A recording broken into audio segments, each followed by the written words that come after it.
दिल्ली की राजनीति में एक नया अखाड़ा शुरू हो गया है। दो पहलवान हैं, एक आदित्यनाथ योगी और दूसरे नरेंद्र मोदी।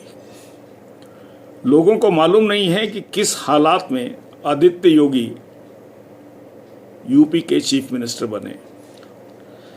और ये जो अंदर की बात है, ये दिल्ली में भी लोगों को नहीं मालूम है।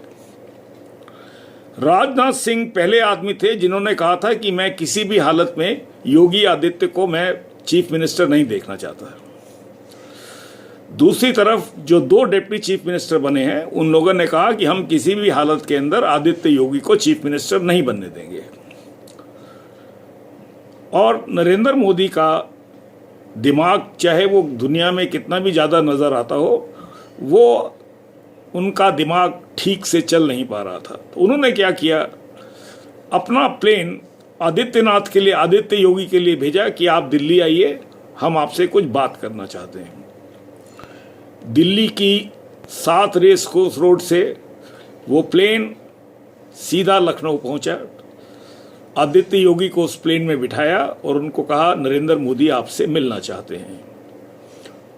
आदित्य योगी जब दिल्ली पहुंचे, रेस कोर्स रोड पर आए, उनको बताया प्रधानमंत्री उत्तराखंड की तरफ चल दिए हैं।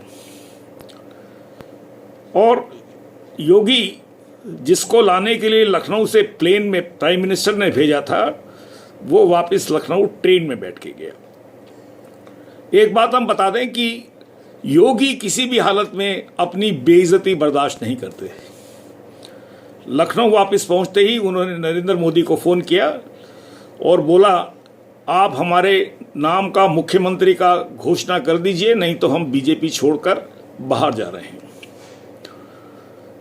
सवाल ये उठता है कि नरेंद्र मोदी को आखिर क्यों घुटने टेकने पड़े। और आदित्य योगी ने जो पहला धोबी पछाड़ मारा, उसमें नरेंद्र मोदी ही लपके में आ गए। एक जल्दी एमएलए से पूछा गया तो देखा कि सबसे ज़्यादा एमएलए यूपी बीजेपी के अंदर आदित्य योगी को चीफ मिनिस्टर देखना चाहते हैं। अब दिल्ली में बड़े लोगों को निराशा हुई। बहुत सारे लोग जो यूपी में दलाली की बात सोचते थे, वो काम कराने की सोच रहे थे नरेंद्र मोदी के थ्रू या सेंट्रल गवर्नमेंट के थ्रू या बीजेपी से उनके संबंध थे, वो सब लोगों को लगा चाहे भले ही बीजेपी जीत गई यूपी में, लेकिन योगी के चीफ मिनिस्टर बनने से उनका सारा का सारा प्लान धरा रह गया। एक बात हम आपको बता दें, लोग आदित्यनाथ के बारे में ज़्यादा नहीं जानते, कुछ बातें बता देते हैं। आदित्यनाथ ने जो 2014 में अपना इलेक्शन कमीशन के आगे एफिडेविट फाइल किया, उनको कहा कि उनके खिलाफ क्रिमिनल चार्जेस हैं, राइटिंग के, अटेम्प्टेड मर्डर के चार्जेस हैं और इंटिमिडेशन के चार्जेस हैं, और जिनके ऊपर अभी तक ट्रायल चल रही है। दूसरी बात, आदित्यनाथ था, इन्होंने घर वापसी का कंट्रोवर्शियल काम किया, जिसमें मुसलमानों को, कई मुसलमान दिखाए गए कि वो वापस हिंदू धर्म में आना चाहते हैं। लेकिन जो सबसे बड़ी बात योगी के बारे में जो नरेंद्र मोदी को सता रही है कि 2002 के अंदर योगी ने हिंदू युवा वाहिनी का किया, उसको इकट्ठा किया। इसमें कई हजार लड़के हैं और हर लड़के के पास मोटरसाइकिल है, और वो हैं जैसे संजय गांधी के टाइम में यूथ कांग्रेस बनी थी, उसी तरह की, उसी स्टाइल के अंदर है। कहीं पे भी कोई इमरजेंसी हो तो ये कई हजार लोग मोटरसाइकिल पे वहां पहुंच सकते हैं।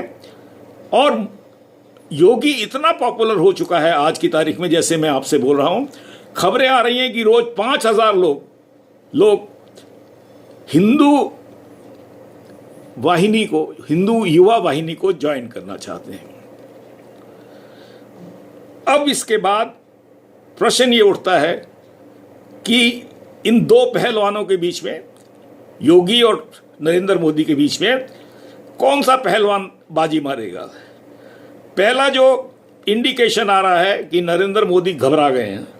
2 दिन पहले उन्होंने एनडीए की मीटिंग बुलाई और कहा कि मेरे को प्राइम मिनिस्टर का कैंडिडेट डिक्लेयर करो। और 2 दिन पहले भारतीय जनता पार्टी और जितने भी एनडीए के अलायंस में पार्टियां हैं, सब ने डिक्लेयर कर दिया कि 2019 का जो चुनाव है वो नरेंद्र मोदी के लीडरशिप में लड़ा जाएगा। सवाल यह है कि जब चुनाव 2019 में होना है तो आपको 2017 के अंदर अपना प्राइम मिनिस्टर घोषित कराने की क्या जरूरत थी? रात को कहीं ना कहीं नरेंद्र मोदी को एक सपने आया होगा कि भैया ये बात पहले से ही कर दो ताकि 2019 के अंदर ये ना हो कि लोग कहें किसको चुने, मोदी को चुने या योगी को चुने। लेकिन इस सवाल का तो 2019 में जवाब मिलेगा। ब्रिटेन में कहावत है, 1 week is a very long time in politics.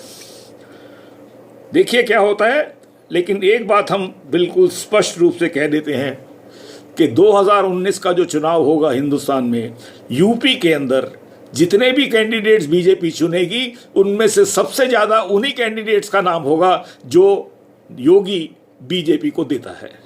देखिए, ये तो था हमारा पहला एपिसोड। हमने इस प्रोग्राम का नाम रखा है आगाज़। अगली आगाज़ देने से पहले आपसे विदा चाहते हैं। Thank you.